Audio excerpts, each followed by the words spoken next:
No army has ever conquered Russia. Not the Mongols, who tried and instead became the rulers who were eventually expelled. Not Sweden, once one of the most feared military powers in Europe. Not Napoleon, who marched the largest army the world had ever seen into Russian territory. Not Hitler, who threw more than 3 million soldiers at the Soviet Union in the largest land invasion in human history. Every single one failed. By every law of military logic, this should not be possible. Russia has no mountain ranges guarding its western border, no ocean separating it from its enemies, no desert to cross. On a map, Russia looks like the easiest country on Earth to invade, a flat, open plain stretching from Europe all the way to the Pacific. And yet, it has swallowed every army sent against it. It's a story about why Russia cannot be conquered. But it's also a story about something stranger. Because while no foreign power has ever broken Russia from the outside, Russia has broken itself from the inside again and again. An empire collapses in 1917. A superpower collapses in 1991. The same pattern, repeating with almost mathematical precision. Which raises an uncomfortable question. What if the very thing that makes Russia impossible to conquer is the same thing that makes it impossible to hold together? To understand that, we have to start with a piece of land most people have never heard of, and the reason it might be the most consequential flat surface on the planet. Stretch a map of Europe out in front of you and trace a line from the French coast all the way to the Ural Mountains in the heart of Russia. For most of that distance, you will not cross a single significant mountain range. This corridor is called the North European Plain, and it is, geographically speaking, an open highway. It's how Napoleon's army walked into Russia. It's how Hitler's army did too. There is nothing in the terrain itself stopping an invader from simply walking in. This means the wall isn't stone. It isn't mountains. The answer is scale, and most people radically underestimate just how large Russia actually is. Russia spans 11 time zones. You could fit the entire continental United States inside Russia almost twice over and still have room left. Moscow to Vladivostok, Russia's Pacific coast, is a distance roughly equivalent to flying from New York to Tokyo. This means that invading Russia isn't really one invasion. It's an ever-expanding campaign into a country that keeps getting bigger the further you go. Every mile an invading army advances, its supply lines stretch a mile longer, its soldiers get a mile more exhausted, and Russia gets a mile more room to retreat into. This is the wall. Not stone, not mountains, distance itself. In June of 1812, Napoleon Bonaparte crossed into Russia with over 600,000 soldiers. It was, at the time, the largest invading force the world had ever seen. Napoleon had conquered most of continental Europe. He expected a quick, decisive war. The Russian army did something unexpected. It retreated. It kept retreating deeper and deeper into Russian territory, burning crops and supplies as it went, refusing to give Napoleon the decisive battle he needed to end the war quickly. Every mile Napoleon advanced, his army grew hungrier, his supply lines grew thinner, and Russia's vast interior simply absorbed his momentum like a sponge. By the time Napoleon reached Moscow in September, the city was already burning, evacuated and stripped of supplies. He had won a hollow capital with nothing left to take. And now, the same vast distance that let him walk in had to be walked back out through a Russian winter with no food, no shelter, and a Russian army that had simply waited for the land to do the work for it.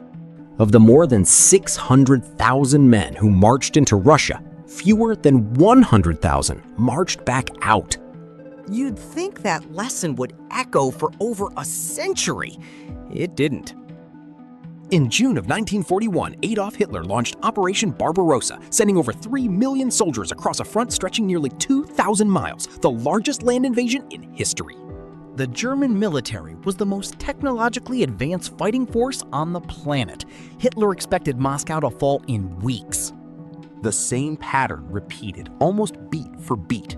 German supply lines, designed for the short, fast wars that had conquered France in 6 weeks, simply could not stretch across Russian distances. Soviet forces traded land for time, retreating eastward, dismantling and relocating entire factories beyond the Ural Mountains, out of German reach, where Soviet industry kept producing tanks and ammunition the German army couldn't touch. Historians often credit the brutal Russian winter for breaking the German advance, but the truth is colder than the weather. By the time winter hit, German logistics had already failed. Supply convoys couldn't keep pace with the advancing front. Fuel ran out, ammunition ran out. The invasion was dying of distance before the temperature ever became the headline. Two of history's most dominant militaries, separated by over a century, defeated by the exact same mechanism. A country too large to hold, with a defender willing to keep retreating into it until the invader simply ran out of road. This is why no one has ever successfully conquered Russia.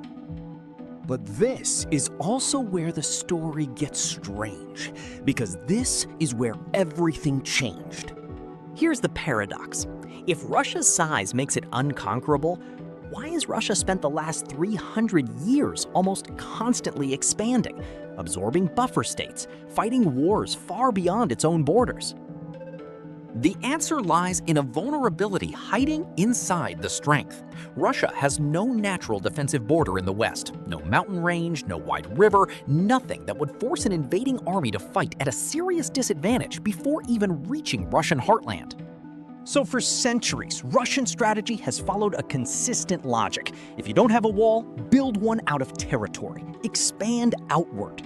Push your borders as far from your population centers as possible so that any future invader has to cross not just Russian land, but allied or controlled territory first, bleeding momentum before the real war even starts. This is one interpretation. Among historians and strategists, others emphasize ideology, economics, or leadership ambition as equally important drivers. But the geographic argument is consistent enough that it shows up again and again across different eras and different governments. There's a second driver too, just as old. Look at a map of Russia's coastline and you'll notice something strange for a country this large. It has almost no reliable warm water ports. For centuries, this has pushed Russian foreign policy toward the Black Sea, toward Crimea, toward any route that offers year-round naval and trade access to the rest of the world. Two structural problems: no defensive border, no reliable warm water port, both pushing Russian strategy in the same direction for hundreds of years, outward. But here's the twist almost no one talks about. That outward expansion, the very thing meant to protect the core, creates an entirely new kind of vulnerability, not from foreign armies, from itself. Holding a small, dense country together is relatively easy. Holding together a territory that spans 11 time zones, dozens of ethnic groups, and a population spread across some of the most remote and inhospitable terrain on Earth, that is a different problem entirely. The same scale that exhausts invading armies also exhausts the government trying to rule from the center. Moscow is, geographically and logistically, an enormous distance from much of what it governs.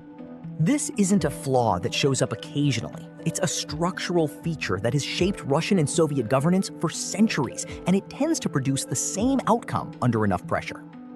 Consider 1917. The Russian Empire wasn't defeated by a foreign army on its own soil. It collapsed under the combined weight of an overextended war effort, economic strain, and a government in St. Petersburg that had lost its grip on a population stretched across an empire too vast to manage in a crisis. The empire didn't fall to invasion, it fell to internal fracture. Now consider 1991. The Soviet Union, by then one of two global superpowers, did not collapse because an enemy army crossed its border. It collapsed under economic strain, the immense cost of maintaining military parity with the United States, and the centrifugal pull of 15 republics spread across a landmass so vast that holding them together required a level of centralized control that simply became unsustainable. The empire's outward strength had finally outpaced its ability to hold itself together. Two empires, roughly 70 years apart, both unconquerable from the outside, both broken from within by the same underlying mechanism, a center too distant from its own periphery, expansion that outpaced the ability to govern it, and economic pressure that finally snapped a system already stretched to its geographic limit. This is where the story becomes less about history and more about a structural pattern that historians and strategists continue to watch closely. The pressures that triggered 1917 and 1991 weren't random. They were the predictable output of Russia's geography, a vast territory with no natural borders, requiring expansion to create security, requiring centralized authoritarian control to hold that expansion together, and accumulating economic and administrative strain that builds for decades before resolving suddenly rather than gradually. This pattern doesn't predict the future with certainty. History rarely repeats an identical form, and Russia today differs from both the empire of 1917 and the superpower of 1991 in countless ways. But the underlying geographic pressures that produced collapse twice before haven't disappeared. They're the same pressures analysts point to when they ask whether the current era of Russian expansion and control is following a familiar structural script or writing a genuinely new one. So return to the question this video opened with. How can a country be both unconquerable and unstable at the same time? The answer is that they were never two separate stories. They are the same geography, viewed from two different directions.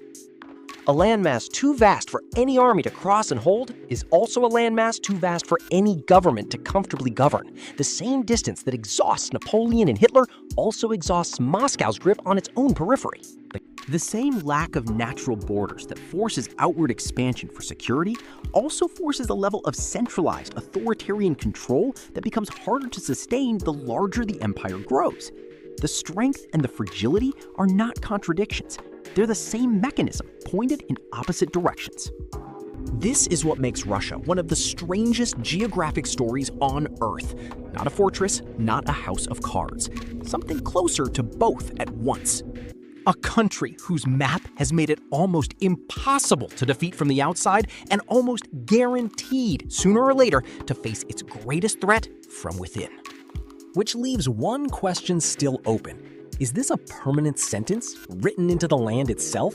A cycle destined to repeat as long as Russia's borders look the way they do?